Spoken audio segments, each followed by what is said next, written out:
One of the most requested videos that I get on my channel is a video all about the waxes that I use.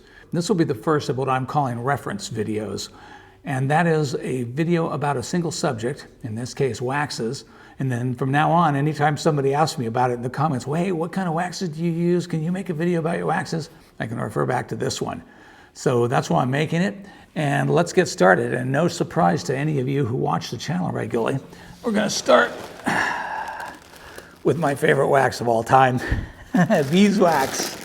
My favorite wax, the most useful wax. Why do I love beeswax? Because beeswax sticks to everything, but nothing sticks to beeswax. So you can coat paper, you can coat wood, you can coat cardboard, you can coat any porous surface, you can coat metals. And once it hardens, silicone rubber won't stick to it, urethane resins won't stick to it, epoxies won't stick to it, polyesters won't stick to it. Very little will stick to beeswax. It's really one of nature's most miraculous and incredible substances. So it comes in these forms. This particular batch I got from Camden Gray online, but you can buy beeswax from a multitude of sources all over. It comes in bars, it comes in sticks, it comes in flakes, but I like it in these little pellets because they're really easy and quick to melt. I also recycle pieces of beeswax from projects that are left over, throw them right back in there, it all melts back, it's perfect. It's just one of the all-round most useful waxes to use as a separating agent. Again, because nothing sticks to it. And it's the most reliable of the non-stick waxes. You can use other kinds of waxes like paste wax and furniture waxes, things like that. And if they are petroleum-based or have petroleum products in it, they may not give you the kind of reliable mold release that beeswax, which is not a petroleum product, I don't even know what it's made of. It's a thing all of its own. There are samples of beeswax in Egyptian tombs that are like thousands of years old where the beeswax is perfectly good. It's amazing substance, and it's really one of the most useful ones I have ever found. I line all my mold cases with it. Anything I don't want the rubber or wax to stick to reliably, and also I've never found a resin or a rubber or any kind of substance like that reacts badly with beeswax. It's one of the most inert substances you'll find. So, number one, hands down, my most useful wax in the shop. Strongly recommend you get used to using it. It'll change your life. It's fantastic stuff. If beeswax is the number one most useful wax in my shop, the number two wax has got to be, come on, say it with me, sticky wax. And for years and years and years, I bought it in chunkies that look like this. That's how I bought my sticky wax, just these weird looking melty chunks. But recently, Freeman Manufacturing and Supply have been sending me different kinds of sticky wax, like these sticky wax beads. And I like them because, like the beeswax, they're in pellets, and that makes them really easy to melt. And you can melt these into a variety of shapes that if you would want them, like in cake form or like a bar of soap form, or make it into chunkies, whatever. You can use these in a myriad of different ways. But I think even more useful, and now my current favorite form of sticky wax are these sticky wax sticks. These things are absolutely fantastic, very, very useful because you can use them in conjunction with your waxer for sealing up edges, for making mold cases. Now, a lot of people ask me this question all the time. Why do I use sticky wax and not use hot melt glue? And the major reason I like sticky wax over hot melt glue is really strong. And when it comes time to take a mold case apart, if it's all hot melted together, you're going to have to work to get that thing apart. And with sticky wax, it's strong, it holds, but it's not so strong that you can't just pull it apart. It's like the perfect combination. For most mold cases, if you're building huge mold cases, you're not going to be gluing them together with sticky wax. But for the size of things, for miniatures, for most sculptures, toy prototyping that I do in my career, this is the perfect wax to build mold cases out of. Works like a champ. So these rods are absolutely my favorite thing now. They work great. But then there's another kind of wax that Freeman also just sent me. I have not used this before. It's just absolutely fabulous. I wish I had known about it all along. And it's called Wolf Sticky Wax. And the big difference between Wolf Sticky Wax is this is a positioning wax. And you can feel it, even though it's hard and solid, it's got a little tack to it. And what this does is it allows you to tack two things together, like hold things in position, which is exactly what you want to do when you want to mount a sculpture to the base of a mold case.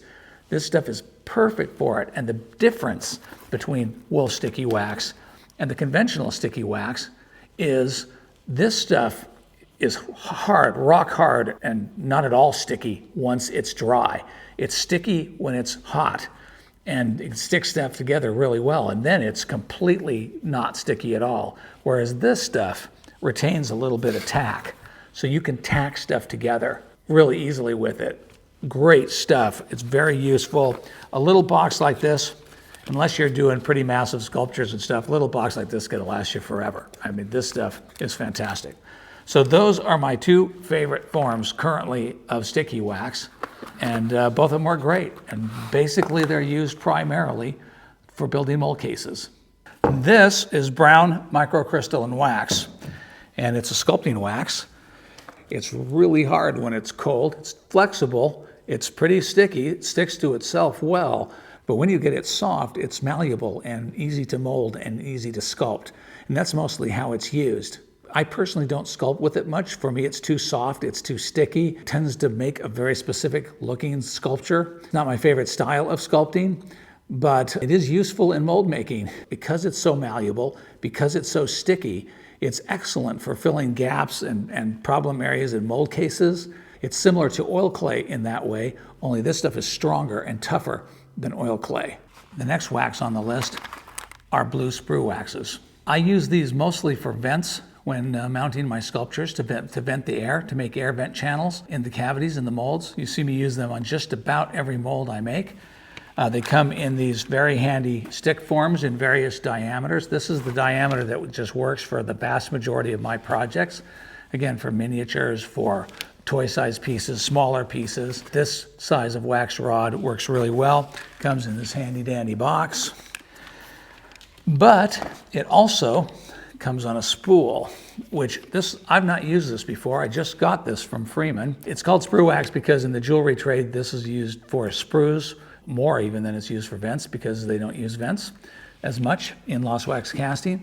So they call it Sprue wax, and that kind of sometimes causes confusion because I use it almost entirely for vents in silicone rubber molds when pouring resin. And also, you can get it in a whole variety of sizes and shapes, including really tiny little rods. These are half rounds, full rounds, and they come in a wide variety of sizes. These are super handy if you're doing miniatures, casting miniatures, because they're really fine and really tiny, and they will fit perfectly with your projects. And also they come in half rounds, which is also very useful for a variety of things. This wax also is a decent filler wax. You can run with your waxer around a mold. You can fill in. You can do a lot of stuff because when it's liquid, it melts really easily, and so it's very, very useful just as filler wax. The last wax I'm going to talk about today is sculpting wax. I used to be able to buy this stuff. We haven't been able to find it commercially for many, many years. I'm still hoarding the last big box of it that we have. Most toy sculpting studios make their own wax, and they have their own formula, which they think is like the most closely guarded secret in the world. It's not. They're all made basically out of the ingredients shown here in this list. It's just varying proportions, how you like it, stickier, harder, softer. Everybody sort of formulates it for themselves. For years and years we were able to buy it. We're not anymore. At least I don't know any commercial source for wax sculpting wax. It's great because you can melt it, like you saw in the recent video where we melted it into a mold. You can cut it, you can carve it, you can weld it, you can just do anything you want with it. The closest commercial clay or wax that I've found to this material is sulfur-free hard Chivant. It's rock hard. It works very similar to this. This stuff is drier, it's flakier, it's more carvable. This stuff is stickier, but they're similar. And it's been the most important wax to me, not so much as a mold maker, but certainly as a wax sculptor. Most of my career I spent as a wax sculptor, as a toy prototype maker. You guys know me as a mold maker, but really mold making is just really a very small part of my studio life. We did a lot of toy prototypes. This is the same basic wax. You can tell there's quite a bit of difference in pigment in it, But this is the kind of projects we did. We just did all kinds of premium toys for various toy companies. Like here's a little Pikachu I made. So for me, delivering resins was the product that went to the client, went to the factory in China, went to the advertiser, went to all around. The wax models I held on to and still have all of them in my library. So I made this sculpt, made a resin, cast it, and ultimately became this toy. This frog that I sculpted was for this toy right here. So all these prototypes were made in wax, turned into resins, and then delivered to the toy companies. That's how it worked. And most of these were premium toys, like for fast food restaurants. So Happy Meals, that kind of stuff, kids' meals in fast food restaurants, is how I spent much of my career. Hey, I hope you got something out of this video. It was much requested. If you liked it, hit that like button. It really does help the channel. Merry Christmas, Happy Holidays, and I will see you next week. Ho, ho, ho, ho, ho, ho, ho, ho, ho, ho, ho.